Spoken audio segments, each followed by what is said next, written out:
Simula po tayo, Ma'am Cora, sa inflation kasi ito po talaga ang pumapatay na sa gutom sa mga Pilipino ngayon, itong pagtaas ng presyo ng mga bilihin, lalo na ang pagkain. Well, naglabas na sila ng inflation number ng Mayo at tumaas pa rin to ng 6.8%.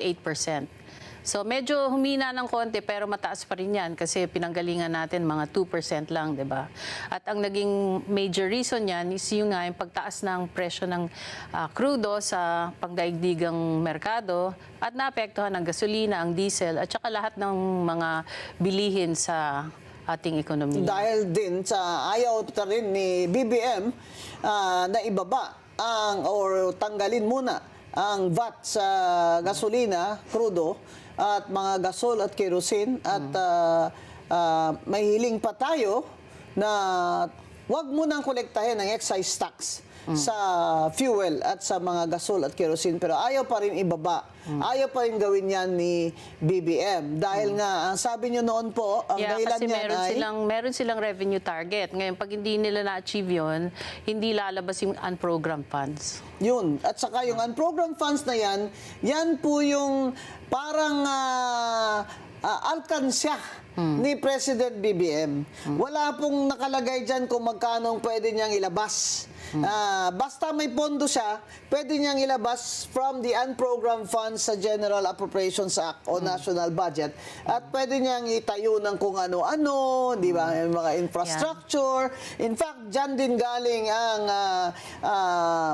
maraming funds para sa naginawa at ginamit sa ghost flood control projects noong past na year. So, kumbaga yan ang kanilang gatasan. Yun ang kanilang gatasan. Yun ang milking cow ng BBM administration. Kaya hindi po nila tinatanggal o ayaw nilang ihinto ang pagkolekta ng VAT at excise tax sa gasolina, crudo, kerosene at sa gasol. Kaya, Ma'am Cora, pwede niyo bang kwento sa mamamayang Pilipino, ano na po ang, kumbaga, ano na po ang state of the economy in general and then specific po tayo hanggang doon po sa mga kautangan ng BBM administration? Ayun na nga. So, di ba nung first quarter na ilabas na nila na tumaas ng 2.8% lang ang ekonomiya natin na dapat ay kaya natin actually kung magandang pagmamaneho niya ng ekonomiya, kaya natin umangat ng 6 to 7% na na-achieve na in the past, no? Pero ngayon, kita mo, pababa talaga ng pababa yung pag-angat ng ating ekonomiya. Syempre, ang suma total niyan, maraming mawawala ng trabaho. Kasi ngayon po ay 2.4 million ang walang trabaho. Oo, mga ganyan. So, 4.6% ang unemployment rate. Pero ang mas nakakabahala, tumaas yung underemployment to 15%. Oh my goodness. Dati nag-uusap tayo dito, 8% lang yun. Oo. So parang halos kasing pantay na yan nung nangyari nung lockdown. Oh my So ganyan. So ibig sabihin maraming contractuals ngayon, di ba? Kasi ibig sabihin ng underemployment, kulang sa oras yung trabaho nila. Correct. So kulang din yung kinikita nila. So malamang below minimum wage kasi kulang sa oras. At below din sa kanilang napag-aralan. Kumbaga, yun ang underemployment. Kaya kung bumalik na tayo sa level ng panahon ng COVID, ang underemployment, ay malala ito, Ma'am Cora. Hindi ito minor na problema sa ekonomiya ng Pilipinas. Malala na ito.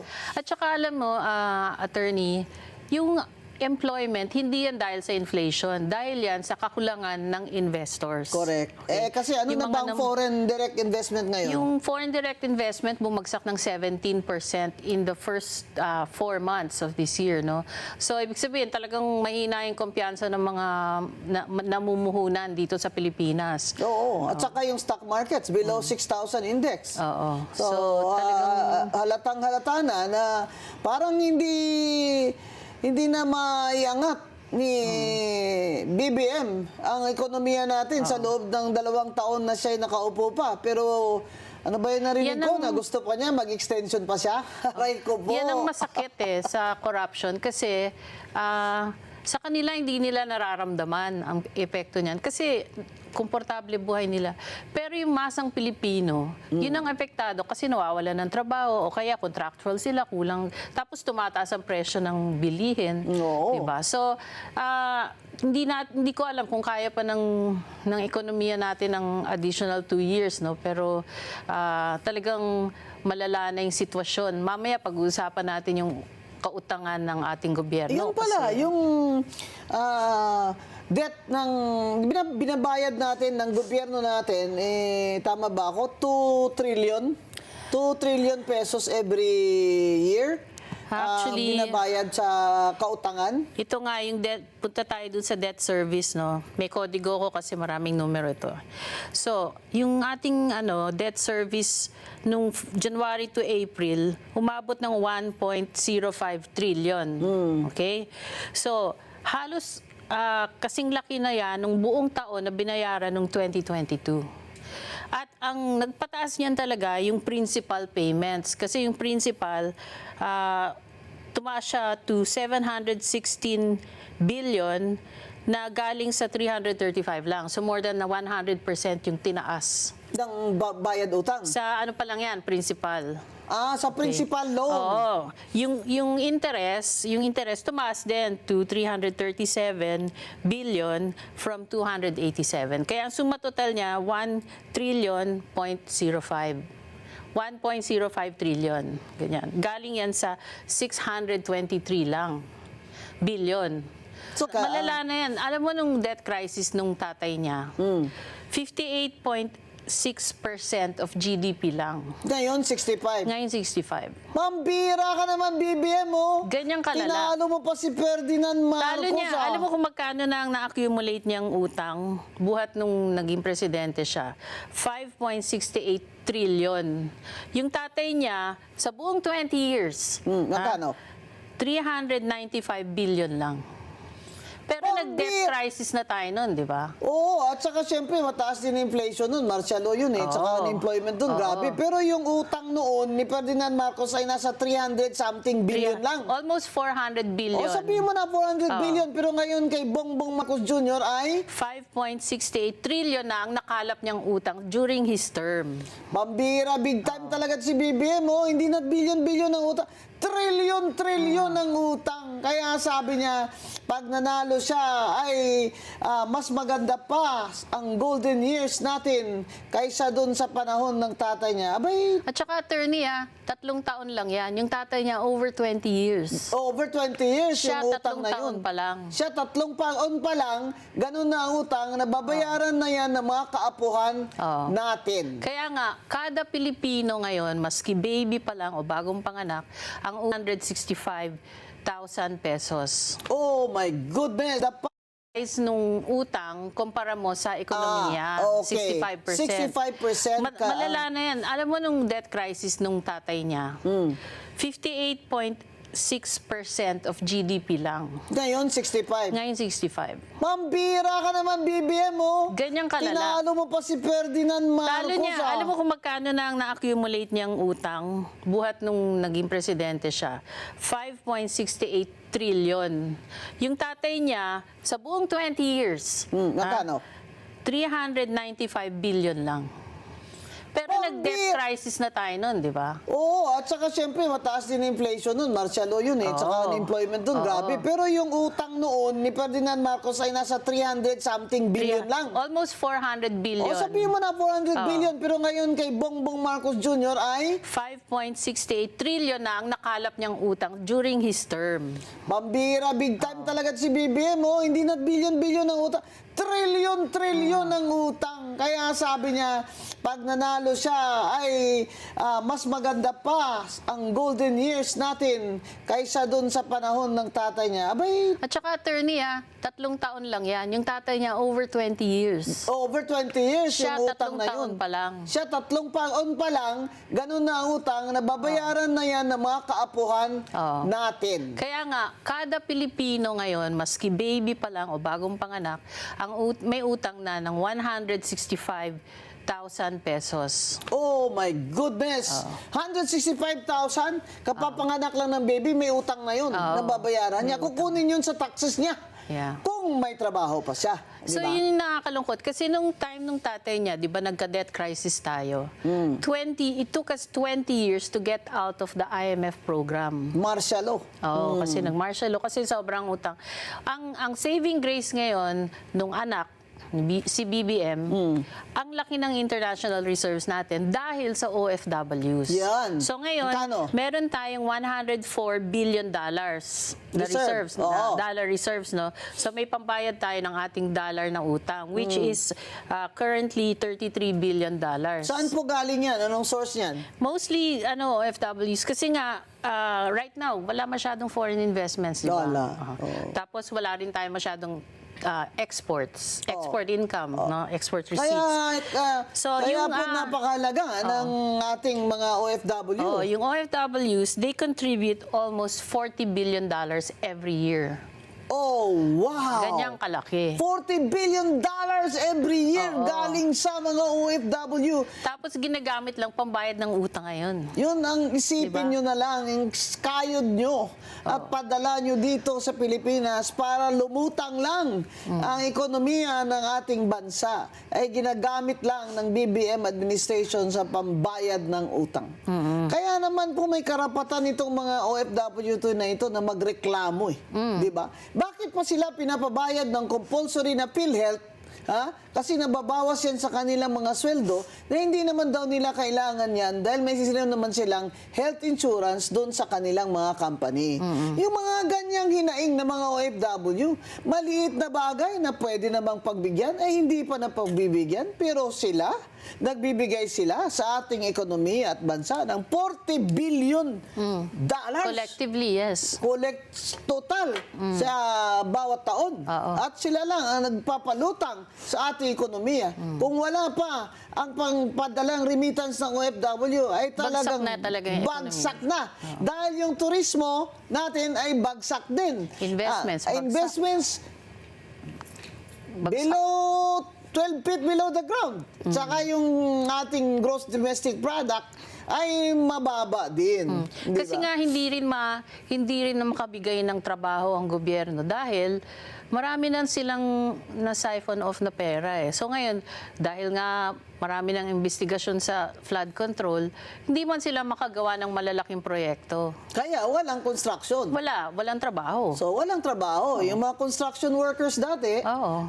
wala hong trabaho ngayon. Kaya po taas yung unemployment at saka underemployment. Hindi mo napapansin, attorney, wala ka maririnig na bidding ng mga big projects. Unlike in the previous administrations, talagang maraming mga pinapabid out na airports, na mga major Build. roads, bridges. Private-public partnerships. Oo, ngayon wala kang maririnig ha. Saka wala akong narinig ng mga ibang bansa na nagdo-donate ng mga infrastructure. Yung train system nga sa Mindanao, pinakancel nila eh. Oh, bakit daw? Hindi ko alam. Kasi siguro legacy project ni Duterte. Ayaw talaga nila sa Mindanao, ha? Oh, Saka grabe. yun nga kasi syempre legacy project ng kanilang oposisyon. Oo. Kaya isa naman din yan sa hinaing ng mga taga Mindanao. Kung kaya gusto nila, taga Mindanao ang presidente. Kasi lahat naman po ng pondo at mga development ay nandito lahat sa Luzon. At sa Metro Manila. Kaya paano na lang po ang trabaho ng mga taga Mindanao? At saka major exporter ang Mindanao ng mga pagkain. Oo. Sa kokwa nga eh. Galing-galing pala nung kokwa nila, no? Mga fruits. Oo. Ganyan. Ayan. So, Kaya kung isipin natin, maganda ang agricultural economy ng Mindanao, pero kung mahina, kung wala namang infrastructure na tama, paano naman nila yung matatransport mga, yun? alam mo yung mga saging, pineapple, dyan ang gagaling sa Mindanao. Durian, Durian. mangustin. Kaya, Pomelo. dito naman sa Norte, sibuyas. Pero dahil sa smuggling ng sibuyas, ay nabubulok na lamang ang sibuyas ng mga farmers natin sa daan. Ay nagiging 5 pesos na lang a kilo. At saka recently, Ma'am Cora, ay nakita ko dun sa news na ang, may na-discovery ang customs na naka-freezer na ilang milyong toneladang sibuyas lang pala, nandun lang. Ito naman kasing Department of Agriculture, Secretary Chu Laurel. Ilang beses po ba sabihin na yung pag-i-import po ng mga sibuyas at ibang mga kainin ay dapat po yan talaga na according to a scientific study kung saan itong mga panahon na ito o buwan na ito ay walang produkto ang Pilipinas, kaya pwedeng mag-import. Hindi naman po pwede na habang nag-produce mga farmers ng sibuyas, may dati ng import ng sibuyas, kaya naman po dumagsa. Masyadong maraming sibuyas na po na sa merkado. Kawawa na po ang farmers natin. Kasi dyan sila kumikita yung mga smugglers dyan kumikita sa importation. Yun na tumbok mo, Ma'am Cora. Dahil nga po mga kababayan, dito sa importation, marami yung kumikickback eh. Marami din pong smuggler tawag dyan, technical smuggling. Yan din po ang mga hinaing namin sa sugar industry sa Negros Occidental at Negros Oriental. Na yung pang technical smuggling ng asukal, yan po ang isa sa mga sanhi kung bakit mababa po ang presyo ng asukal ngayon at halos sa break-even na mag-give up na yung sugar planters uli. Yung nangyari ito noon sa time ng tatay ni Bongbong Marcos nung kinontrol nila, monopolize nila ang presyo ng asukal at nagtayo sila ng National Sugar Trading. Pero di ba walang nakukulong, no? Walang Alam naman nakukulong. kasi may mga kaso sa smuggling, pero wala talagang nakukulong eh. Kaya tuloy-tuloy yan. Wala nakukulong na drug lord eh, Ma'am Cora. Pati sa pag-ano ng bigas eh, yung pag-angkat ng bigas, meron din smuggling. Pati sa sibuyas, di ba? Ano nangyari? Sibuyas, Sino bang bawang. nasaan na yung mga nag-smuggle ng sibuyas?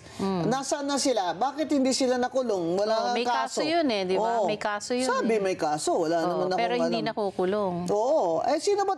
Kailan ba makukulong si Martin Romualdez? Ombudsman Boying Rimulya. Itong palakpak ko, nauudlot, oh.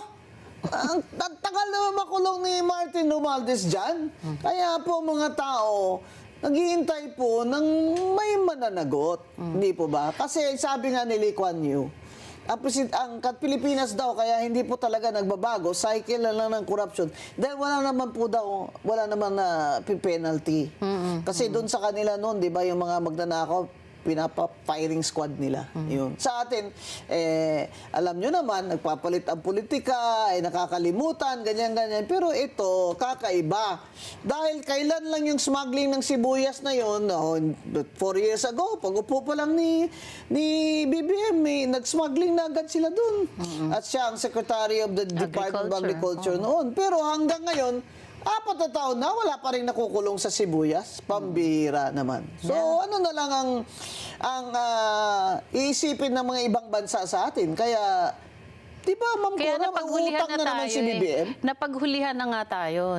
Ang Vietnam, ang laki na ng angat sa kesa sa atin, di ba? Dati, nangungulelat ang Vietnam. Tayo ngayon ang nangungulelat. Oo.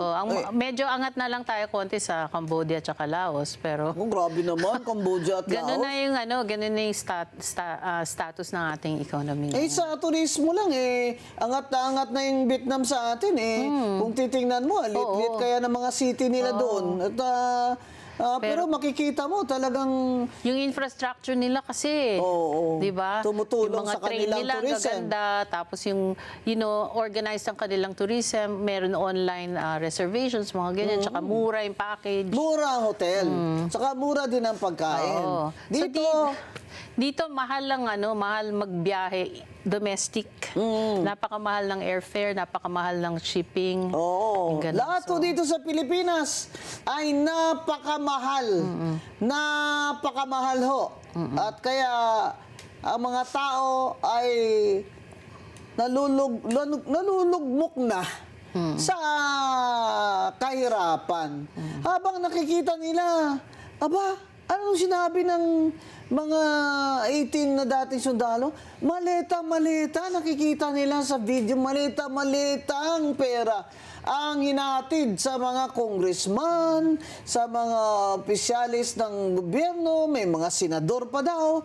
Kaya Palagay mo, Ma'am Cora, saan ho considering the facts and figures that you see now, palagay nyo sa 2 taon pa ni BBM ay ano kayang kaya niya na iangat pa itong ekonomiya natin?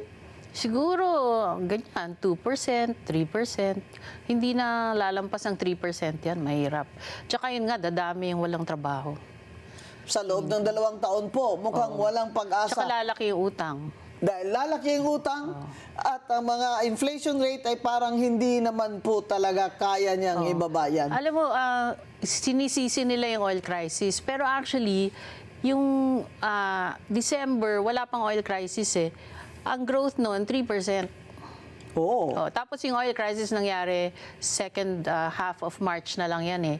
So most of the first quarter, walang crisis. Pero 2.8% ang inangat growth rate ng ekonomiya. economy.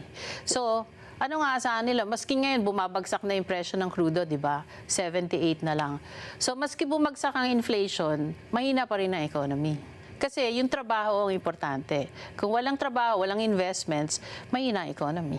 Pag walang trabaho, mahina ang investment, Walang mahina ang gagastusin, economy, di ba? walang gagastusin, Walang kikitain ng mga kumpanya. kikitain, mas maraming Pilipino ang nagugutom. Kaya ito po ang panawagan natin sa ating gobyerno. Ibaba nyo na lang po yung mga tax namin para naman po may konting ginhawa naman ang mga pobreng Pilipino. Tsaka itigil na nila talaga yung corruption. Kasi hanggat meron yan, at tsaka walang accountable, walang papasok na investors dito.